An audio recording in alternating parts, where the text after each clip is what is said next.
요한계시록 17장 9절입니다. 17장 9절인데요. 지혜 있는 뜻이 여기 있으니 그 일곱 머리는 여자가 앉은 일곱 산이요 또 일곱 왕이라. 다섯은 망하였고 하나는 있고 다른 하나는 아직 이르지 아니하였으나 이르면 반드시 잠시 동안 머무르리라. 전에 있었다가 지금 없어진 짐승은 여덟째 왕이니 일곱 중에 속한 자라. 그가 멸망으로 들어가리라. 내가 보던 열뿔은 열왕이니 아직 나라를 얻지 못하였으나 다만 짐승과 더불어 임금처럼 한동안 권세를 받으리라. 그들이 한 뜻을 가지고 자기의 능력과 권세를 짐승에게 주라. 굉장히 어려운 부분을 지금 이제 했어요. 그런데 지난 21강, 22강을 통해서는 제가 말씀을 드리지 않았지만 오늘 요 23강에서 좀 정리할 게 있습니다. 제가 요한계시록 강론을 지금 세 번째 하는데요. 두 번째 강론할 때 바로 제가 읽어드린 이 대목 17장 9절입니다. 지혜 있는 뜻이 여기 있으니 그 일곱 머리는 여자가 앉은 일곱 산이요 또 일곱 왕이라. 이 대목입니다. 여기에서 제가 지난번 두 번째 강의할 때 어떻게 강의를 했는가 하면요.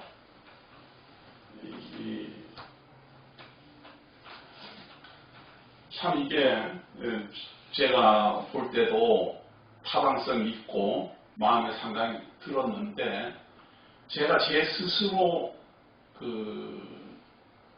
그렇게 해서 할 수 없다라는 난점을 제가 발견했어요. 남들은 발견하기 어렵죠. 왜냐하면 이렇게 강의하는 사람도 없고 또 이게 지금 틀렸는지 맞았는지 어떻게 평가하기도 좀 어렵고 그렇기 때문에 제가 제 스스로 제 강의에 대한 검토를 해야 됩니다.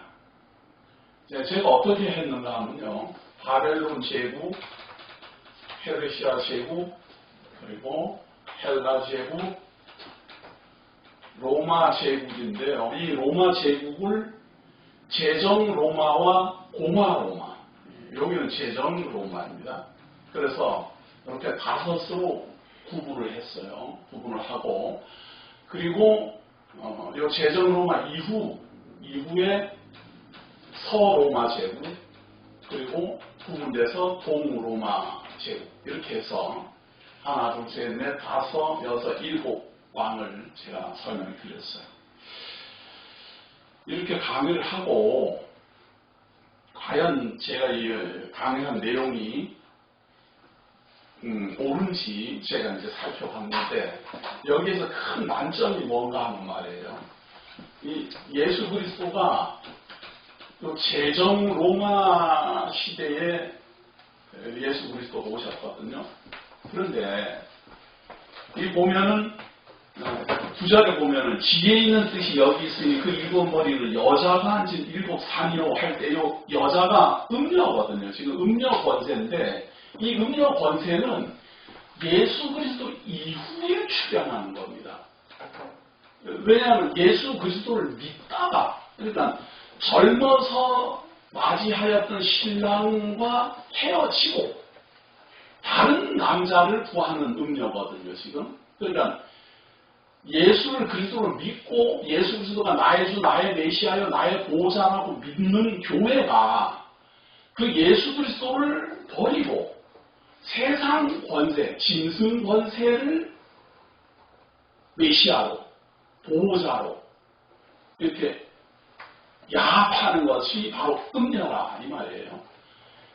그렇게 되면 예수 그리스도 이전은 이 일곱 왕에 해당되면 안 되는 거죠. 제가 그거를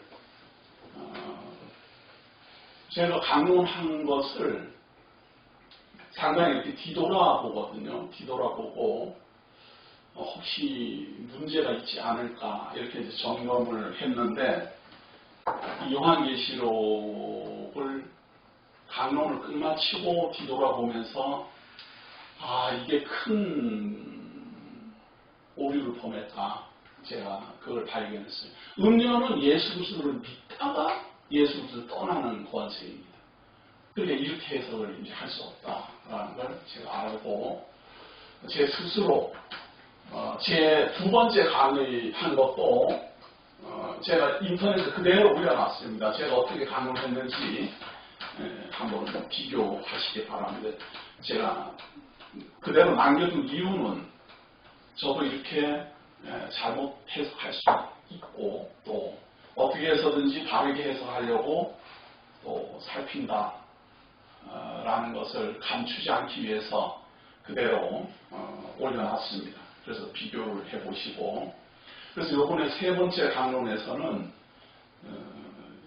여기를 다시 이제 해석을 해야지 됩니다. 다시 해석을 하기 위해서 지난 22강까지 21강, 22강까지 정말 최선을 다해서 그 7왕 그리고 8번째 왕이 출현하기까지의 그 역사를 최선을 다해서 증거했습니다. 증거해서 21강, 22강을 들으면 이 해석이 바뀌어 있다라는 걸 발견하게 될 겁니다. 그래서 그 내용을 제가 먼저 또 강의하기는 조금 어렵습니다. 그래서 대략적으로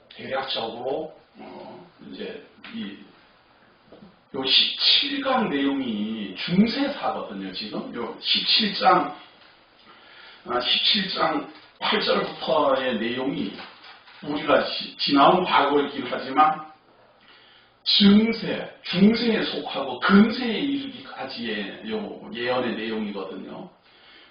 제가 지금 강의하는 내용은 사실은 역사적 세계사를 말을 하지만 우리가 보고 있는 이 요한계시록은 이 세계사가 기록되기도 전 기록이라는 사실을 이해하셔야 됩니다. 우리가 보고 있는 이 세계사는 19세기 이후에 지나온 과거를 더듬어 정리한 거예요.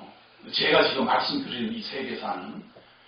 그리고 이 요한계시록은 무려 1900년 전에 요한 사도가 기록을 한 겁니다. 그래서 제가 지금 강론하는 내용이 역사적 내용을 말하더라도 예언되어 있는 대로 이루어졌다는 걸 말하기 위해서 설명하는 거다라는 사실을 잊지 마셔야 됩니다. 그러니까 예언의 성취를 말하고 있는 거다 그 말이에요. 그래서 앞으로 일어날 일은 아니라 하더라도 이것은 매우 중요합니다. 왜냐하면 우리가 성경을 진리라 그러고 또 하나님이 이 세상을 섭리하시고 주관하신다라고 말로만 하면서 이 세계의 역사가 하나님의 말씀대로 이루어지지 않는다 그러면 이게 말이 안 되는 거예요. 저는 그걸 지금 밝히려고 애를 쓰는 겁니다. 그리고 이 요한계시록은 특별히 우리 주 예수 그리스도가 천상에서 섭리하시는 거거든요. 사복음서에서 벌써 예수 그리스도가 말씀하신 그 약속을 이루어가는 모습이 지금 이 요한계시록이에요. 그렇기 때문에 반드시 역사적 사실하고 일치함을 우리가 밝혀야 된다라는 겁니다. 자, 그래서 제가 이제 대략 밝힌 것이 무엇인가 하면 우선 1세기입니다. 1세기부터 4세기까지는 박해 시대죠. 이때는 1세기부터 시작해서 4세기까지는 교회가 박해를 받고 있었어요. 그렇기 때문에 이 1세기부터 4세기까지는 변질이 될래야 될 수가 없습니다. 분명하게 예수를 그리스도를 믿지 않는 사람은 믿을 수가 없었어요. 환경이 그래요. 환경이 그래서 우리 예수 그리스도 이후에 1세기부터 4세기까지는 이 교회가 예수 그리스도를 떠날 수가 없습니다. 오히려 예수를 그리스도를 믿기 위하여 카타콤베로 숨어들고 광야로 숨어들고 사막으로 숨어들고 이렇게 해서 1세기에서부터 4세기까지는 교회가 박해를 받는 그러한 시대였습니다. 자, 이러한 시대가 이제 흘러가다가 드디어 로마 제국이 기독교를 공인하게 됩니다. 밀라노 침략 이후부터 콘스탄틴 대제에 의해서 이 기독교가 공인을 받게 되죠. 공인을 받게 되기 시작하면서부터 이 기독교는 번성합니다. 이게 번성하는 것이 참 문제이죠. 그래서 어느 정도로 이 교회가 번성했는가 하면요, 5세기부터 시작해서 6세기까지 이 교회는 크게 나누어서 5개 교구로 확장됩니다. 첫 번째가 로마 교구, 두 번째가 비잔틴 교구, 세 번째가 안디옥 교구, 네 번째가 예루살렘 교구, 다섯 번째가 알렉산드리아 교구.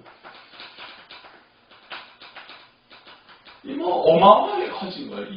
지금 여기서 꼽고 있는 게 이 로마 제국, 이 로마 교구는요, 유럽 전체를 다 평정한 거니까 로마 교구가 가장 컸어요. 이 중에서도 가장 컸고, 그 다음에 비잔틴 교구, 안디옥 교구, 예루살렘 교구, 이 알렉산드리아는 이집트입니다. 이집트고, 여기는 팔레스타인 지역이었고, 이 안디옥 교구는 지금 터키, 그리고 이 비잔틴은 그리스, 로마는 유럽. 이러니까 거의 전 세계의 이 기독교가 교구를 형성하게 됩니다. 그렇다고 해서 다 믿는 건 아닙니다. 이민족들도 굉장히 많았습니다. 이민족들도 굉장히 많았는데, 하여튼 콘스탄틴 대제가 기독교를 공인한 때로부터 자유롭게 활동을 시작한 이 5세기부터 시작해서 6세기에 이르기까지는 교회가 확장되기 시작합니다.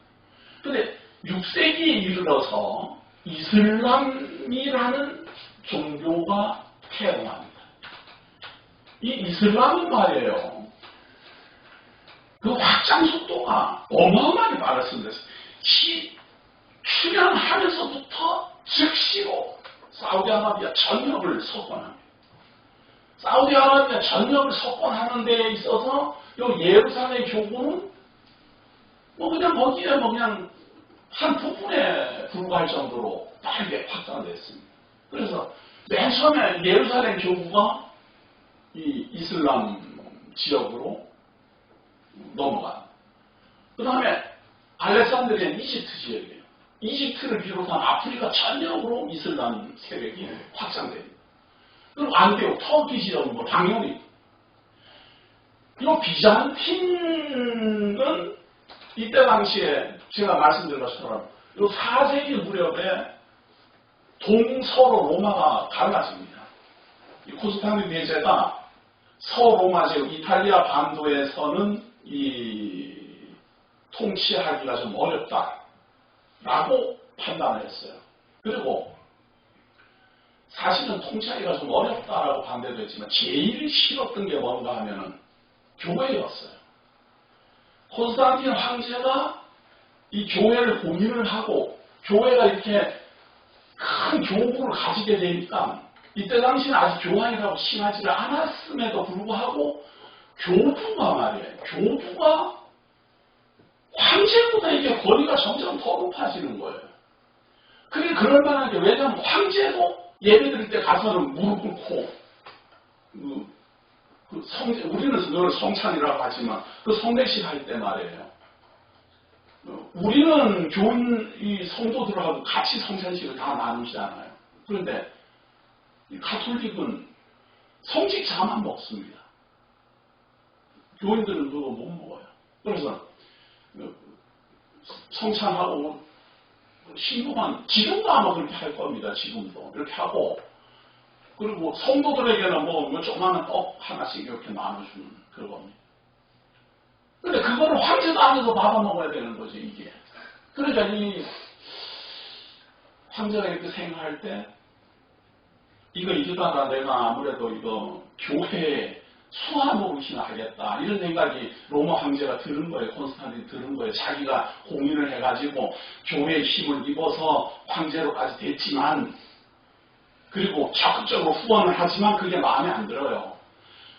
그게 본마음인데, 그리고 그렇게 말을 할 수 없으니까 제국의 발전 위해서 비잔틴으로, 그리스 요 지역으로 터키를 포함한 이쪽으로 천단다. 이렇게 해서 비잔틴 제국을 세운 겁니다. 그렇게 해서 이 비잔틴은 동로마가 차지를 하고 있으니까 이슬람화가 안 됐어요. 또 이 로마 교구도 서로마가 관장을 하고 있으니까 이슬람화가 안 되고, 그리고 나머지는 전부 이슬람화가 된 거예요. 이제 여기 다 떨어진 거예요. 거기다가 이 동로마 제국은 교황이 없어요. 황제가 꼭 교황이에요. 황제가. 그 서로마 제국은 황제가 따로 있고 교황이 따로 있는데, 이 동로마 제국은 황제가 겸해요. 그러니까 교황을 인정하지 않아요. 그래서 교회까지 다 관장을 하는데 자기만 관장하는 게 아니라 서로마 제국의 교회에도 간섭합니다. 서로마 제국과 동로마 제국의 가장 큰 특징은 뭐가 하면요, 동로마 제국은 성화라든가 성상이라든가 이런 거 전부 우상 숭배라고 안 합니다. 지금도 로마 정교회, 그리스 정교회 이런 데서는 안 해요. 가톨릭하고 많이 다릅니다. 가톨릭은 요 서로마 교회거든요. 요 서로마 교회는 성화를 만들고 성상을 만들고 그러는데, 이거를 보기 싫어갖고 동로마 제국의 황제가 강제로 못하게 했습니다. 하지 마라. 성상 파괴하고 다 성화 다 불태우고 그 묵주 돌리지마도. 그러니까 이 서로마 제국에 갈 데가 없었어요. 이 갈 데가 없어갖고 이거 참 어떻게 하나. 거기다가 동로마 제국하고는 그 일로 인해서 이제 결별이 됐어요. 동로마 제국이 자기네들을 도와주지 않는 거예요. 그리고 서로마 제국은 점점 세력이 약해지고, 동로마 제국으로 다 하면 그냥 귀족으로 다 이사 갔으니까 서로마 제국은 점점 세력이 약해지다가 4세기에 이르러 결국 패망합니다. 그러니 교회를 보호해줄 이 군사가 없는 거예요. 이 교회가. 그동안은 이 동로마 제국의 황제의 보호를 받았는데, 서로마 제국, 이사를 가는 바람에 서로마 제국 황제의 보호를 받았는데 서로마 제국이 오토아키아에 의해서 멸망을 당하고 나니까 자기를 보호해줄 자가 없었어요. 거기다가 동로마 제국은 성상 파괴해라 뭐 어쩌고저쩌고 간섭을 자꾸 하니까 이 교회가 오갈 데가 없었습니다. 이럴 때 메르빙거 왕조를 창건한 사람이 개종을 합니다. 사실은 이 이방신을 열심히 믿는 사람이었는데요. 어느 날 자기 아내가 기독교인이었어요. 아내가 하나님이 참 신이고 예수 그리스도가 참 신이시다. 그러니까 당신이 이방신을 믿는 신을 버리고 기독교로 개종해야 된다. 처음엔 무시했어요. 그런데 전쟁하러 나가면 이 프랑크족인데 소수족이었어요. 그때는. 이상하게 전쟁을 하러 나가면, 예수 그리스도에게 기도를 하고 전쟁을 하러 나가면 승리를 자꾸 하는 거예요. 그래서 이 프랑크 왕족에 있는 이 메르빙거라는 사람이 개종을 합니다. 교황에게 세례를 받아요. 그래가지고 그때부터 이 서로마 교회를 프랑크 왕족이 이 서로마 제국을 보호하기 시작합니다. 이것이 참 좋은 의미지만, 역사적으로는 좋은 의미지만, 이 교회가 세상 정치의 권세를 힘기 시작한 겁니다. 물론 그전에도 이 동로마 제국의 힘을 보호를 받았지만, 이때만 해도 교회와 동로마 제국은 구분되지 않았어요. 그냥 국가가 교회고 교회하고 국가고 이랬어요. 이것이 혼돈되지 않았는데, 이때부터 서로마 교회와 요 프랑크 왕국은 완전히 이방족이거든요. 완전히 이방 족속이었고, 완전히 별개의 이방신을 믿는 사람들이 개종을 한 거예요. 개종을 하고 서로마 교회의 이 보호자로 나온 겁니다. 그리고 이 서로마 교회는 간절히 필요했어요. 왜냐하면 이 서로마 교회로까지 요 이슬람 세력이 침공에 들어왔기 때문에. 그래서 서로마 요 메르닌거 왕가의 보호를 받는데 이슬람 세력이 요 서로마 교회, 이탈리아 지역, 유럽 지역까지 이제 쳐들어온 거예요. 물론 이탈리아가 아니고 지금으로 말하면 스페인 그쪽입니다. 아프리카를 돌아서 이 지중해 이 끄트머리로 침범에 들어온 거예요. 그것을 메르닌거 왕가의 궁제였어요. 카를 마르테르라는 사람이 궁제였는데 그걸 막아냅니다. 이슬람 세력에 그걸 막아냅니다. 메르닌거 왕가라는 왕족은 말이에요. 이때 당시는 사실은 봉건제였기 때문에 궁제들에 의해서 궁제들의 협력을 받지 않으면 황제가 황제 노릇을 할 수가 없어요. 다시 말해서 궁제가 힘을 더 가지고 있는 거예요. 왜냐하면 궁제는 여러 명이고 황제는 한 명이니까. 그래서 그 여러 명의 궁제를 잘 다스려야만 황제로서 권위를 인정하는데 이 메르닌거 왕가가 세월이 흘러가면서 점점점 힘이 약해지고 오히려 궁제 마르텔이 더 왕처럼 행세를 하는 거예요. 거기다가 이슬람 세력이 스피드로 공격에 들어오는 것을 막아내는 전쟁에서 대승을 합니다. 이때부터 인기가 올라갔어요. 인기가 올라가니까 이 궁제 마르텔이 메르닌거 왕조를 폐위하고 자기가 왕조를 세우고자 뜻을 세웁니다. 그런데 자기는 왕위에 사실은 오르지 못하고 죽음에 이르는데 그 왕이 되는 직전에 죽음에 이르게 돼요. 그래도 이 궁제의 이름을 따서 카를로스 왕조라 그래요. 그래서 메르닌거 왕조가 카를로스 왕조로 바뀐 겁니다. 이런 거를 우리말로 말하면 쿠데타라고 해요. 전통적인 왕족을 폐위하고 자기가 왕이 된 거예요. 이 교회가 이제 곤란해졌어요. 그동안은 메르닌거 왕조가 자기의 보호자였는데 이 메르닌거 왕조가 지금 이 궁제에 의해서 거의 패망을 했으니까 이거 시간을 또 바꿔야 돼요. 이 자기의 보호자를 이제 바꾸지 않으면 자기가 또 설 자리가 없게 됐어요. 그래서 이 카를로스 왕조가 이제 올라서기 시작하는 겁니다.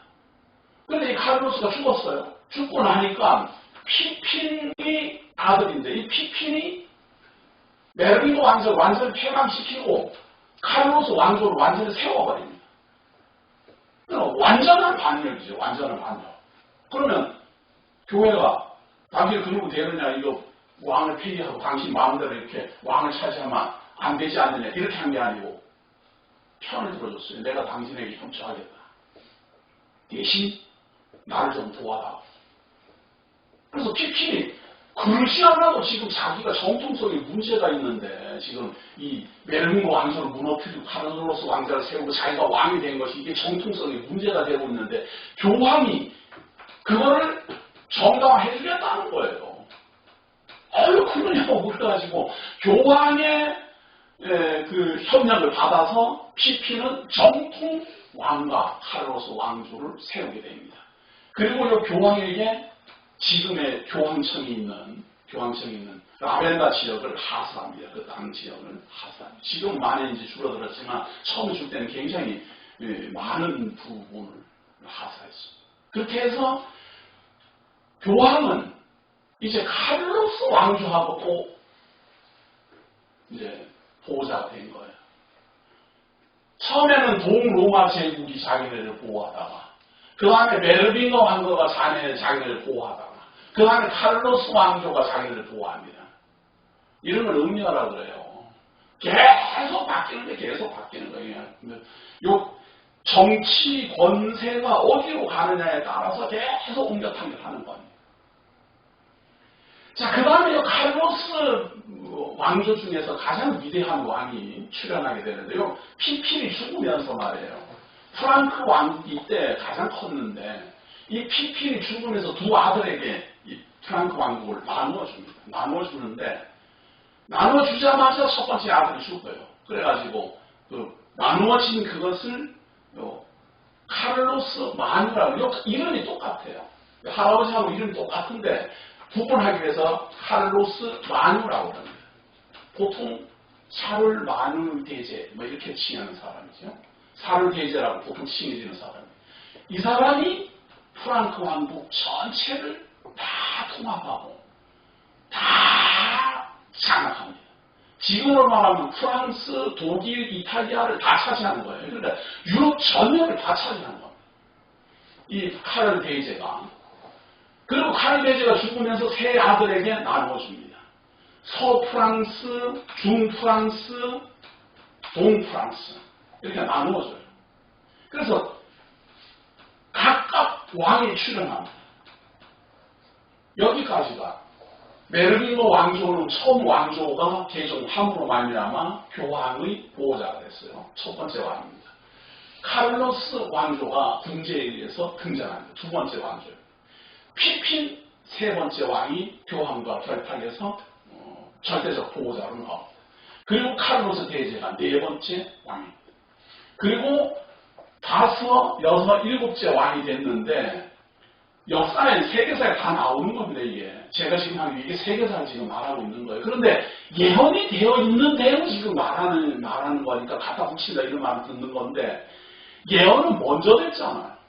그러니까 예언은 먼저 된 것인데 그 예언된 대로 이루어진 역사는 저는 보는 것뿐이에요. 제가 무슨 역사학자도 아니고 이루어지지 않았으면 이 예언된 대로 이루어진 걸 제가 증명을 할 수가 없잖아요.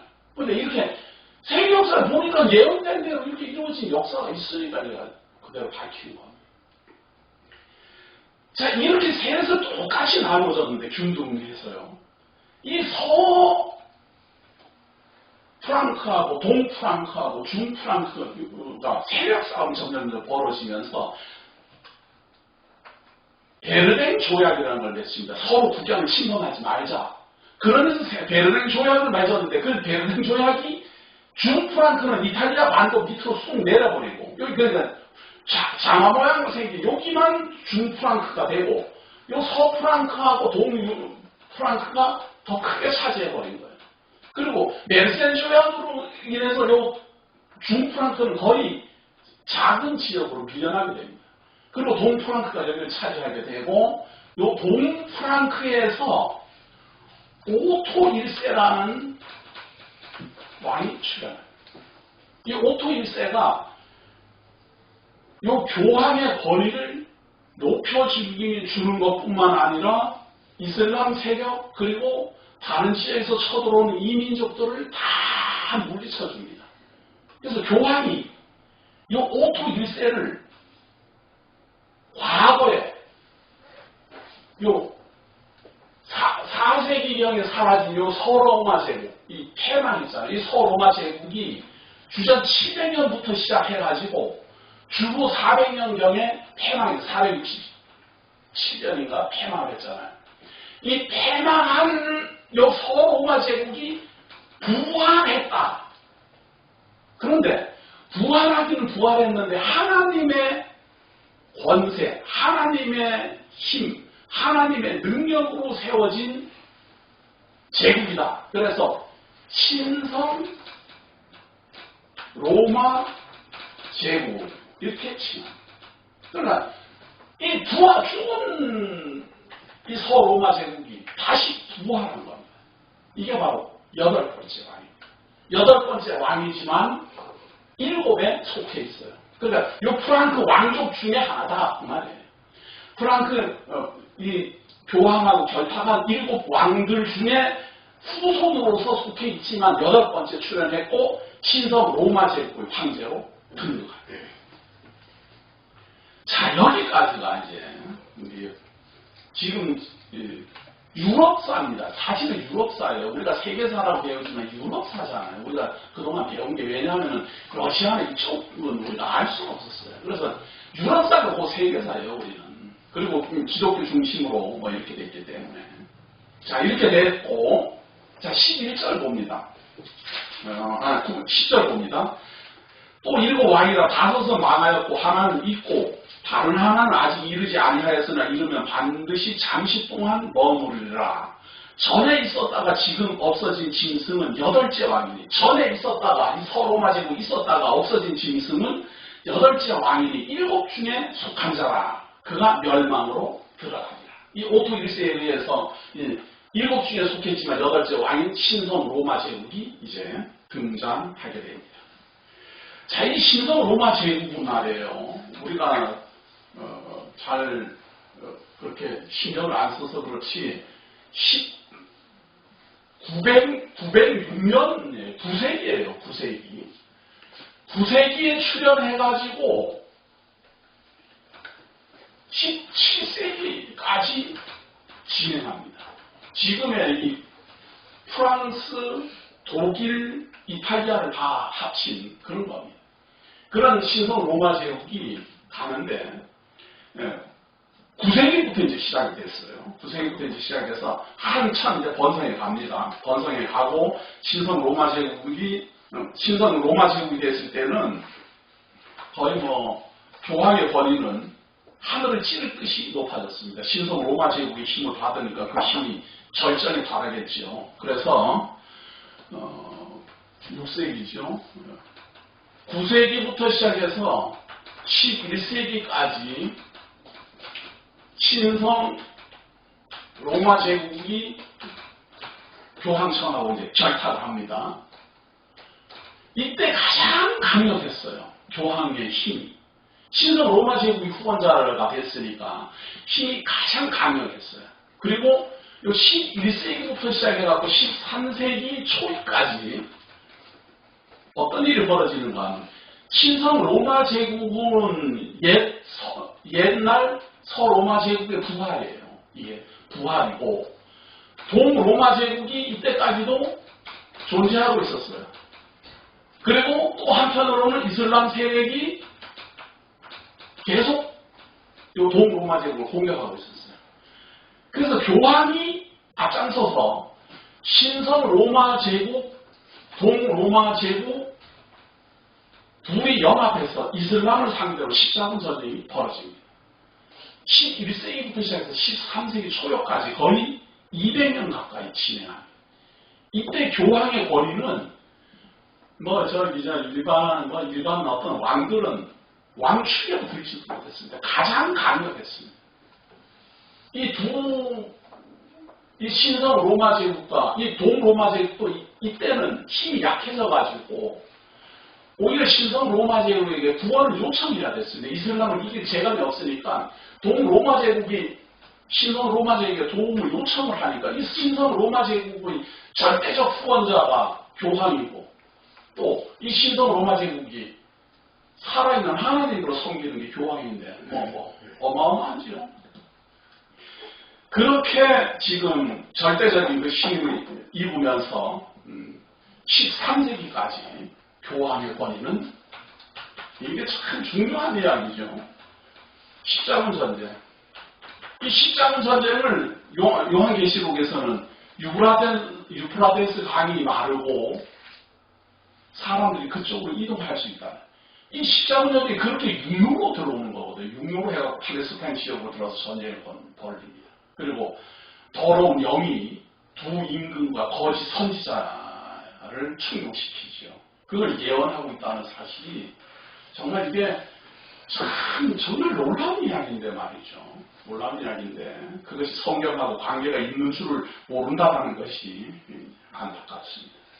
혹시 궁금한 분은 19강, 20강 들으시면 십자군 전쟁에 대한 내용이 나옵니다. 자, 그 다음에 이제 14세기로 이제 갑니다. 14세기가 됐을 때 십자군 전쟁 이후에 동로마 제국은 마침내 이슬람에 의해서 패망합니다. 이슬람 제국이 동로마 제국을 완전히 압제하고 이제 이 신성 로마 제국 하나만 딱 남았습니다. 이게 이제 14세기예요. 이때까지도 이 십자군 전쟁 이후라도 이 신성 로마 제국은 계속 번성했어요. 십자군 전쟁 이후라도 신성 로마 제국이 번성을 하는데 더욱더 이제 커졌어요.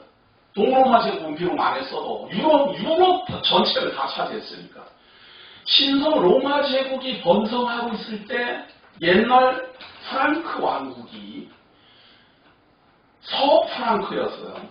이 프랑크 왕국이 프랑스라는 이름으로 세력을 확장시키기 시작합니다. 이 프랑스가 세력이 확장되기 시작하면서 이 프랑스에서는 걸출한 영웅이 나타나죠. 저 유명한 나폴레옹입니다. 나폴레옹이 출연할 때까지도 신성 로마 제국은 성장하고 있었어요. 그대로 존속하고 있었어요. 그런데 이 서프랑스인 이 프랑크 왕국이 이 신성 로마 제국을 자꾸만 먹어들어오기 시작하는 겁니다. 그러니까 신성 로마 제국이 세력이 점점 쪼그라들어요. 그런 한편에 15세기 무렵에 이르러서 독일의 루터라는 사람이 이 교황청에 면죄부를 판매를 이의를 제기했어요. 이건 문제다. 이건 비성경적이다. 그러니까 이 신성 로마 제국 황제가 이 루터를 황제가 직접 말이야 재판해야 되겠다. 이래가지고 신성 로마 제국의 국회에 불러 모아갖고 직접 대놓고 면담합니다. 너는 감히 교황권에 도전을 하느냐 신고가 돼가지고 이렇게 해갖고 막 하니까 그 자리에 황제가 직접 신고를 하는데 이 황제는 신성 로마 제국 황제는 제후들에 의해서 황제 역할을 할 수가 있어요. 이 제후들이 만약에 연합하고 황제 당신 내려오시면 그럼 황제도 뭐하니 잘려요. 그러니까 절대적 권세가 없다 그 말이에요. 이게 봉건주의 제도의 장점이자 단점이기도 해요. 제후들이 협력을 안 하면은 힘을 쓸 수 없는 거예요. 그래서 강력한 황제가 아니면 이 제후들을 통치 못해내면 잘못하면 제후들한테 당합니다. 근데 루터를 놓고 황제가 신고를 하고 교황청에서 결혼을 하고 하는 걸 제후들이 다 본 거예요. 근데 제후들이 절대 다수가 루터만이 맞네. 이렇게 된 거예요. 그러니까 이 신성 로마 제국 황제가 제후들의 눈치를 보니까 이 루터를 가혹하게 다뤘다가는 큰일 나겠어요. 그래갖고 신문만 하고 너 까부지 마라. 다음부터 조심해라. 앞으로 저 까부면은 곤란해진다. 이러고 사실 비사이기는 하지만 내보내고는 암살할 생각을 하고 내보냈는데 이 제후들이 루터를 자기네 속으로 숨겨줍니다. 숨기고 당신은 성경을 번역해라.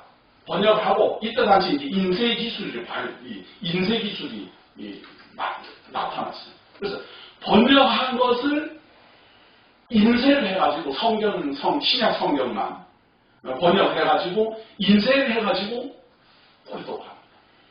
제후들이 적극적으로 도와줍니다. 그것도 그냥 한두 명이 아니고 7명의 제후가 프로테스탄트로 선언합니다. 아예 교황청에서 우리는 나오겠다.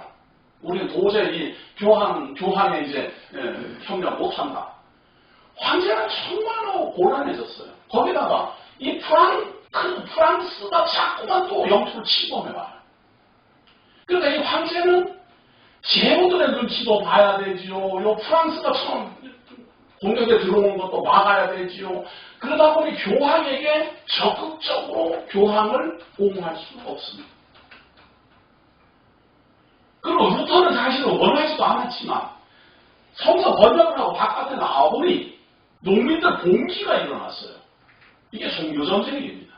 우리는 그걸 좋게 말해서 종교개혁이라고 합니다. 종교전쟁입니다. 가톨릭에 대한 농민 봉기가 일어났고 성서 파괴하고 그냥 교황의 권위 면죄부 판매 금지하고 그리고 이 성찬 예식할 때 다 같이 모든 사람 똑같이 다 나눠 먹도록 하고 지금 우리가 이런 성찬식 할 때 다 우리가 나누잖아요. 포도주도 나누고 떡도 나누고 이렇게 하지만 이걸 하기 위해서 수십만 명이 죽었다는 걸 아셔야 돼요. 그만큼 교황청에서는 그걸 성직자에 대한 권위 도전으로 왔어요. 그만큼 그게 심각했어요. 우리는 단순히 하는 이것을 그때 당시에는 그거는 절대 불가하다 이렇게 돼가지고 수십만 명이 죽어나갔어요. 그리고 카톨릭 그때부터 이제 본격적인 종교개혁 운동이 발발합니다. 자, 이 종교개혁 운동이 발발을 하고 프랑스는 사건 쳐들어오고 그러니까 이 신성 로마 제국은 점점 쪼그라들기 시작하는 겁니다. 이때가 17세기입니다. 17세기에 이르렀을 때는 독일은 거의 전역이 다 종교개혁에 의해서 개신교가 됐어요. 교황청에 협력하는 오히려 황제는 이제 설 자리가 없게 쪼그라들 대로 쪼그라들었어요. 이럴 때 프로이센 왕국이라는 이 변방에 있는 아주 작은 왕국이었는데 이 틈을 타고 신성 로마 제국의 영토를 하나씩 차지해 가기 시작해요. 하나씩 차지해 가는데 이 프로이센 왕국의 특징은 뭔가 하면요. 국가 연합입니다. 왕국이 전체를 통치하는 게 아니고 연방제를 통치하는 거예요. 연방제를 도입을 해가지고 연방제로 말미암아 통치하는 거예요. 그런데 이 연방제로 통치를 할 때 왕국 수가 네 왕국, 세 대공국, 세 공국.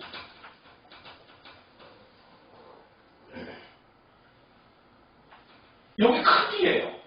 왕국을 이루고 있는 프로센 왕국을 비롯한 왕국을 이루고 있는 왕국이 4개. 그리고 왕국이라고 칭할 수는 없지만 거의 왕국에 버금가는 정도의 세력을 갖추고 있는 대공국이 3개. 그리고 소규모 공국이에요. 여기에는 뭐 자유시도 따라오고 뭐 또 따라오고 뭐 그리고 후국이라고 칭해지는 것도 다 합쳐졌어요. 그런 것들을 다 합쳐서 세 공국이라고 해요. 그래서 나라라고 할 수도 없고 왕국이라고 할 수도 없고 제국이라고 할 수 없는 애매모호한 프로이센 왕조가 출현합니다. 이것을 독일의 제2제국이라고 해요.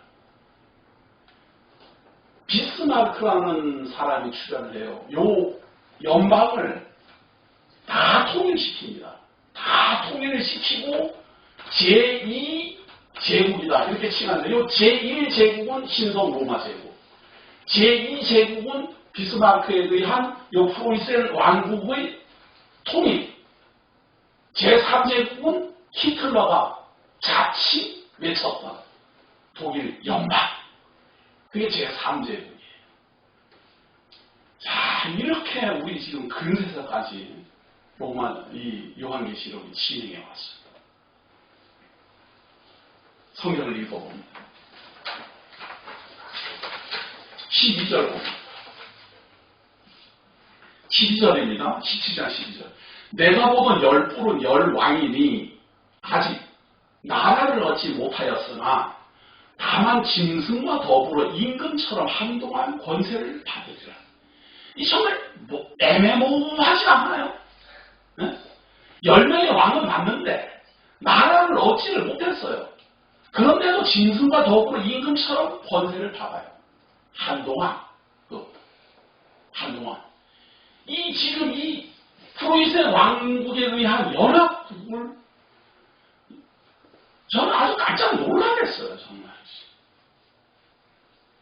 근데 역사가 학자들은 요한계시록 알고 그렇게 쓴 게 아니고 작년에 그렇게 썼어요. 제국도 아니고 왕국도 아니고. 우리나라에서 이걸 번역을 연방이라고 그러는데 연방은 정확한 번역이 아니랍니다. 연합국이라고 하는 게 맞다.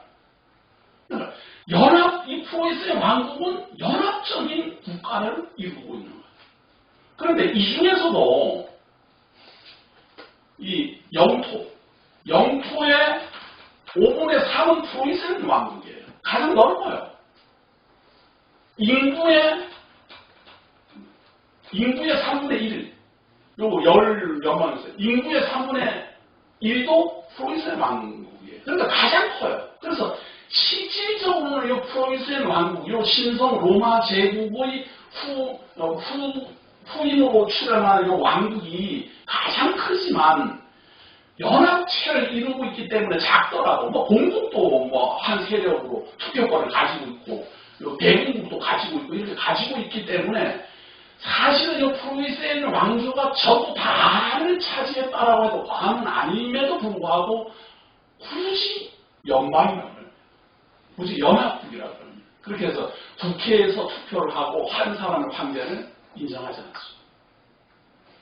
그렇게 인도에 가던 것을 비스마르크라는 사람이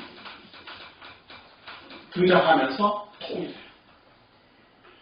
그리고 비스마르크의 후임에 의해서 세계 제1차 대전이 발발하지요.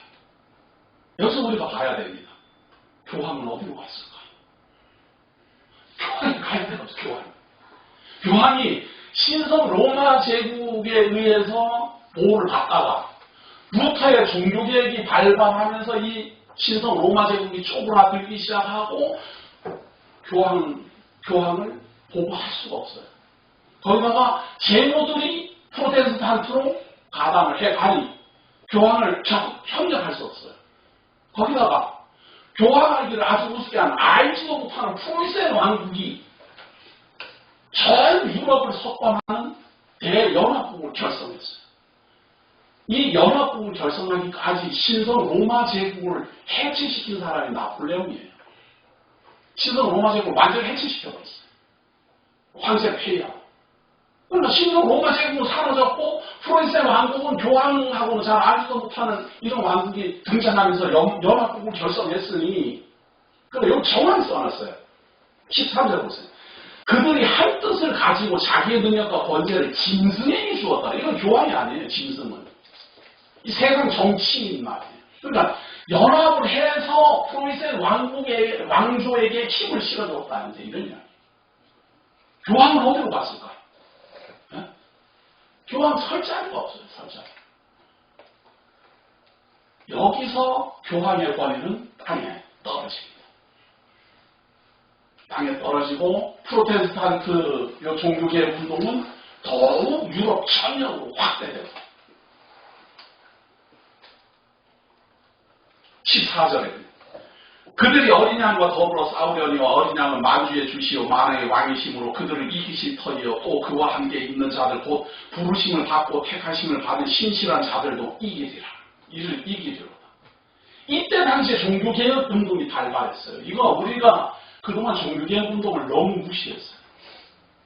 그러나 이 종교개혁 운동은 참으로 예수를 그리스도를 믿는 성경적 성도들의 바람입니다.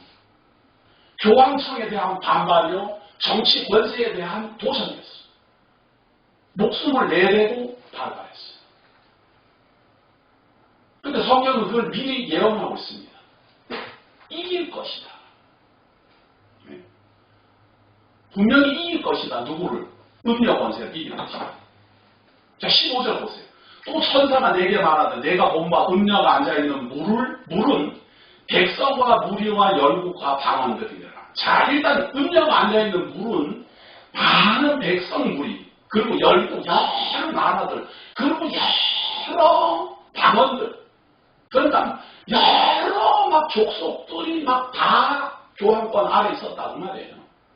있었는데 내가 본 바 이 열불과 짐승은 음녀를 미워하여 망하게 하고, 이제 음녀를 미워해요. 한참 동안 잘 놀아나더니 미워하여 망하게 하고 벌거벗게 하고 아주 그냥 창피를 있는 대로 주는 거죠. 저거 신성 로마 제국을 보호를 받을 때만 해도 말이에요. 어디 저기 봉국 이렇게 작은 지금 우리가 말하는 덴마크니 이런 데 왕은 교황이 마음대로 보내기도 하고 자르기도 하고 그런 정도로 힘이 있었어요. 그런 교황이 동로마 제국과 서로마 제국을 힘을 연합해가지고 십자군 전쟁을 200년 동안이나 리드했던 이 교황권이 이 프로이센 시대에 와서는 찾아볼 수가 없도록 거리가 땅에 떨어졌습니다. 거기다가 종교개혁 운동이 발발해갖고 독일의 전역은 개신교가 돼버렸어요.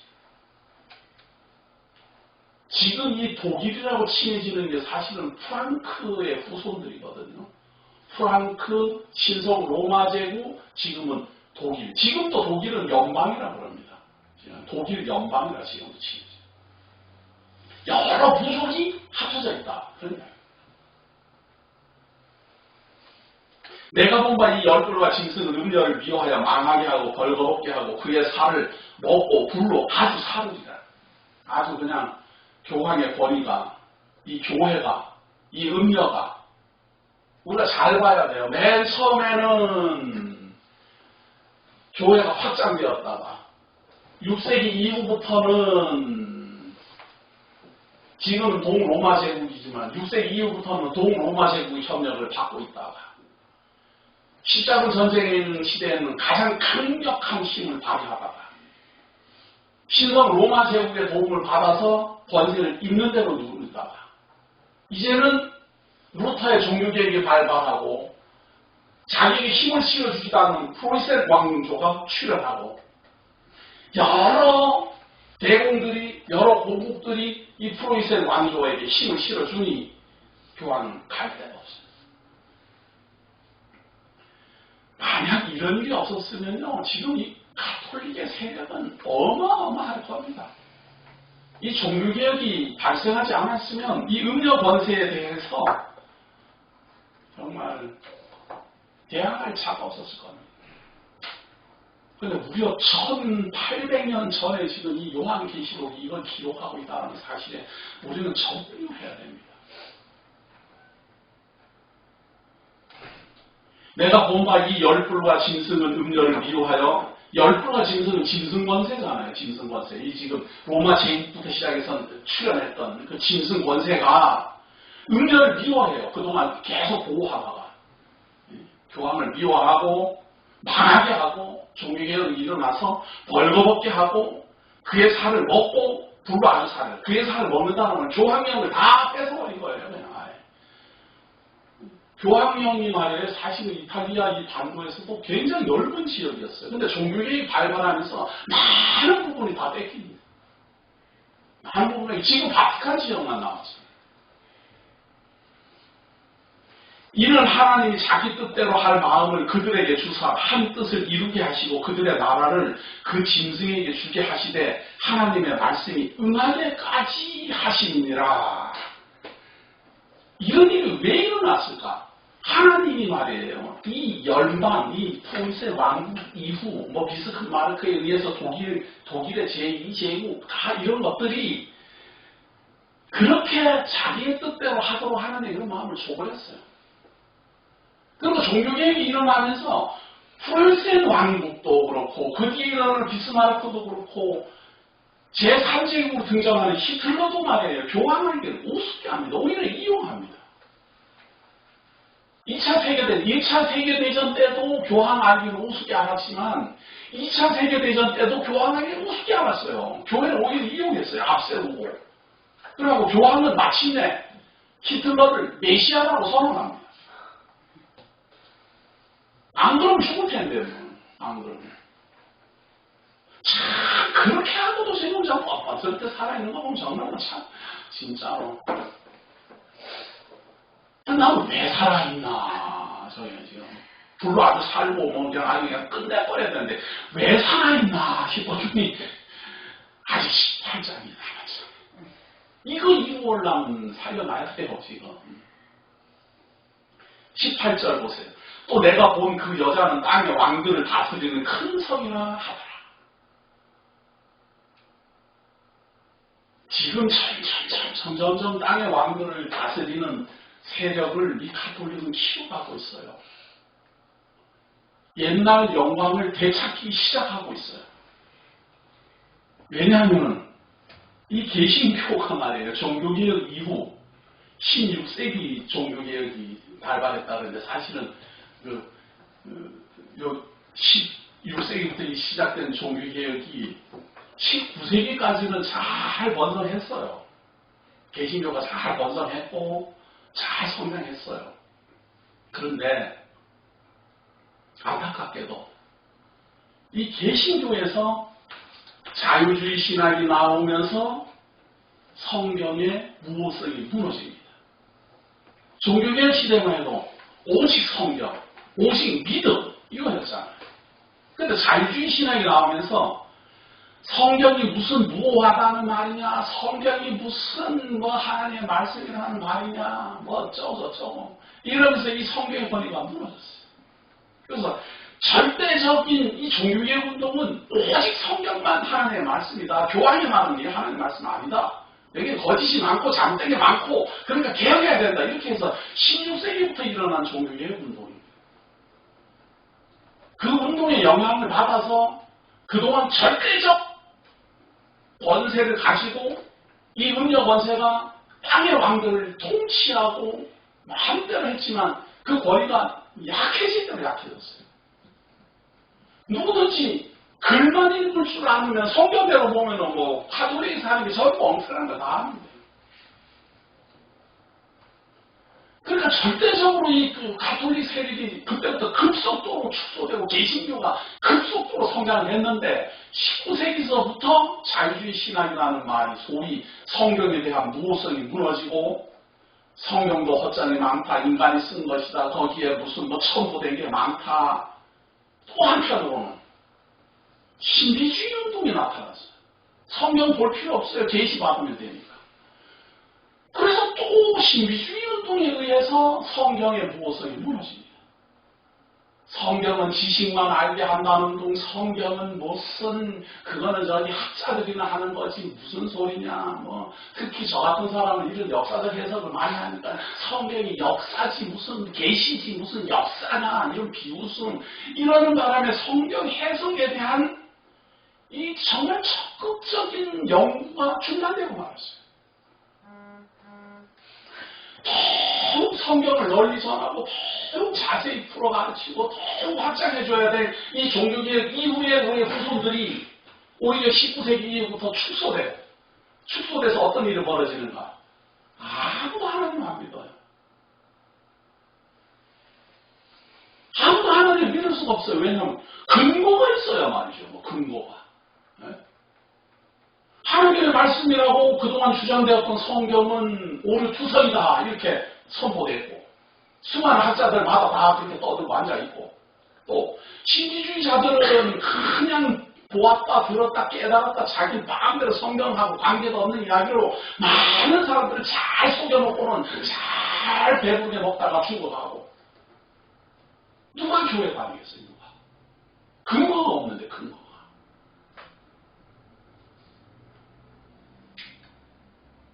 우리가 하나님을 믿을 때 하나님을 볼 수가 없잖아요. 하나님의 출연도 안 하고. 하나님의 말씀을 하시는데 그 말씀을 들을 수도 없잖아요. 우리가. 그렇기 때문에 우리 개신교는 말이에요. 성경이 없으면 하나님을 증거할 근거가 없어져요. 내가 믿는 걸로 그냥 끝나는 게 아니고 우리 후손들도 다 믿어요. 이제. 그러면 성경이 없어지면 누가 그럼 득세할까? 성경을 안 보고 성경을 모르기 때문에 교회가 이렇게 확장을 돼서 무려 5세기부터 시작돼서 19세기, 종교개혁이 일어나는 15세기까지 교황이 활개를 친 거예요.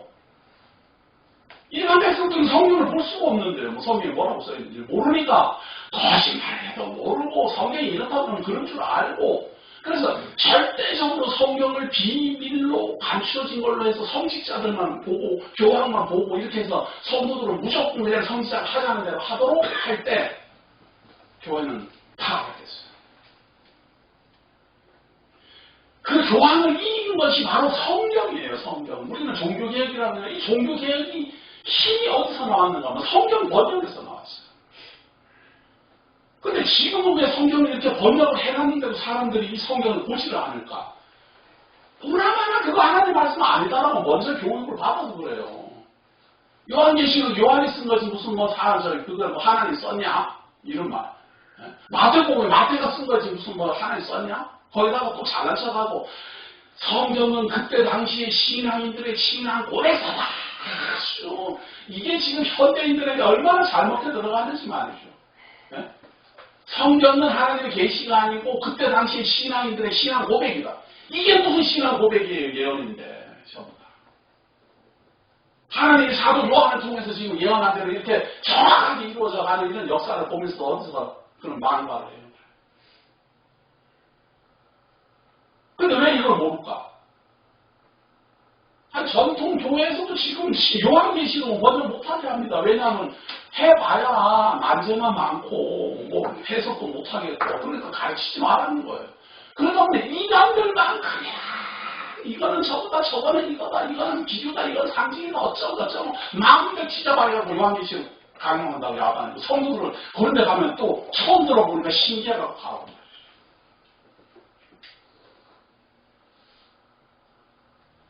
이 사이에 음녀 권세는 다시 득세하고 있습니다. 왜 그렇습니까? 성경의 권위는 땅에 떨어졌고 이제 교황의 권위는 하늘을 찌르고 있습니다. 의식으로 세력으로 재물로 전 세계를 지금 호령하기 시작했습니다. 사람들은 이것이 옳은 것이냐 그른 것이냐 하는 걸 하나님의 말씀을 근거로 판단해야 되는데 그 근거가 이 개신교 출신인 자유주의 신학자들과 개신교 출신인 오순절주의자들과 이런 사람들에 의해서 성경의 권위가 땅에 떨어지는 바람에 오히려 교황의 권위가 더 높아졌습니다. 그러다 보니 어떤 일이 벌어지는가? 개신교의 목사들이 지금 천주교회처럼 하려고 아주 지랄들을 하고 있어요. 지랄들을. 환장을 하는 거예요. 신부처럼 행사하려고. 교회장도 전부 다 성당처럼 지으려고 하고 복장도 전부 신부처럼 하려고 하고 신났어요. 교황은. 그러나 성경은 지금 비록 성경의 권위가 땅에 떨어지고 많은 사람들이 성경을 피하고 개신교 이 종교개혁으로 말미암아 4세기 동안이나 확장되고 있던 이 개신교회가 지금은 정말로 맹신자들만 있는 이런 교단으로 점점 추락하고 있는 이 시기 이때에 이 교황의 권위는 다시 옛 명성을 찾아가고 있습니다. 정경이 분리됐다고 하지만 지금도 교황이 어디 나타난다고 하면은 모든 정치 권세가들은 거기 앞에 가서 엎드려 좋아하기 바쁘다. 이번에 득세하는 이 세력은 중세 사회에는 유럽을 석권했다면 이제는 세계를 석권할 판입니다. 성경만 오직 하나님의 말씀으로 믿는 하나님의 성도들이 긴장한 마음으로 살펴봐야 됩니다. 그러나 우리에게 소망이 있는 것은 18장 내용에서 이 음료 권세의 패망을 우리 주 예수 그리스도는 천상에서 사도 요한을 통해서 미리 예언하셨다는 사실 24장을 통해서 살펴보도록 하겠습니다. 기도하겠습니다. 하나님 우리를 사랑하셔서 이 시대를 맞이하여 하나님의 말씀을 증거하게 하시고 예언된 대로 이루어지는 천상의 섭리, 우리 주 예수 그리스도의 능력, 우리 주 예수 그리스도의 권세를 샅샅이 살펴보고 있습니다. 하나님이여, 우리가 눈이 없고 우리가 지혜가 부족하여 하나님의 말씀을 바르게 알지도 못하고 잘 증거하지도 못할 때가 너무 많습니다. 그러나 하나님 성령의 감동을 주시어 우리를 하여금 더욱 밝히 성경을 보게 하시고 더 올바른 증거를 통해서 오직 성경만 하나님의 말씀이요 오직 성경만 진리요 오직 성경만 하나님의 성도들로 하여금 모든 음녀 권세와 짐승 권세를 이기게 하는 힘이요 능력임을 깨닫게 하셔서 오고 오는 세대에도 이 성경만 성경대로 전하는 교사들이 나타나도록 인도하여 주시고 같이 협력하고 봉사하는 성도들이 힘을 모아주시기를 원하오며 하나님이여 발세지만 살아가는 우리 하나님의 어린 양들, 우리 주 예수 그리스도로 말미암아 구원함에 이르러 하나님의 성도들 더욱 보살펴 주시고 인도하여 주옵소서. 우리 주 예수 그리스도 오시는 그날 믿는 자로서 남아있을 수 있도록 보호하여 주옵소서. 오늘도 우리와 함께 하심을 감사드리오며 예수님